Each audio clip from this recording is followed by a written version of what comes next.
Salom bo'ldi. Bugun sizlar bilan Herobrine tahlil videosi. Herobrine borligini bu bola sezmay, Herobrine'lik olamga bilmasdan tushib qoldi. Hamda bu olamga vijvana qilaverdi.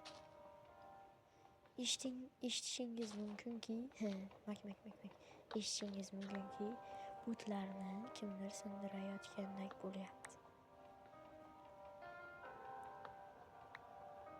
Eshitdingizmi? U keyin bundan hayron bo'ldi. Hamda u vijvoniyani davom ettiryapti.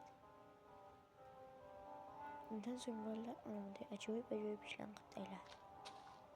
Bilishingiz mumkin, bu 2007-yil chiqarilgan Minecraft Alpha 1.0.16 pastki chiziqcha 02 versiya tepada chiqarib qo'ydi. Vijvoniya qotdi ichida kirgan nima kerak bilmadim. O'zicha nimadir qilmoqchi. Bu yana tezlashtirib yuboramiz. Yaxshi.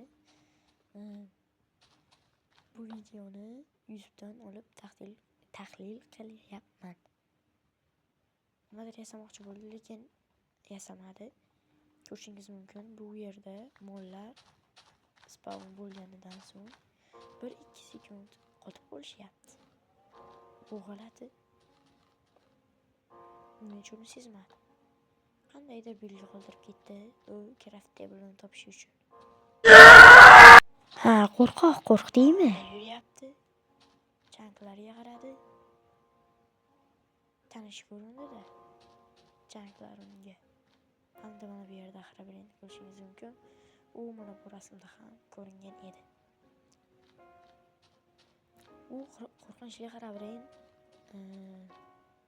Minecraft'larning boshlanish alfa versiyalarida, 1 versiyalarida toki 11 gacha chiqqan. Короче, like va uni bosish esingizdan chiqmasin bo'ldi. Xayrda sog' bo'lasizlar. Herobrine video yoqqan bo'lsa, like va uni bosing.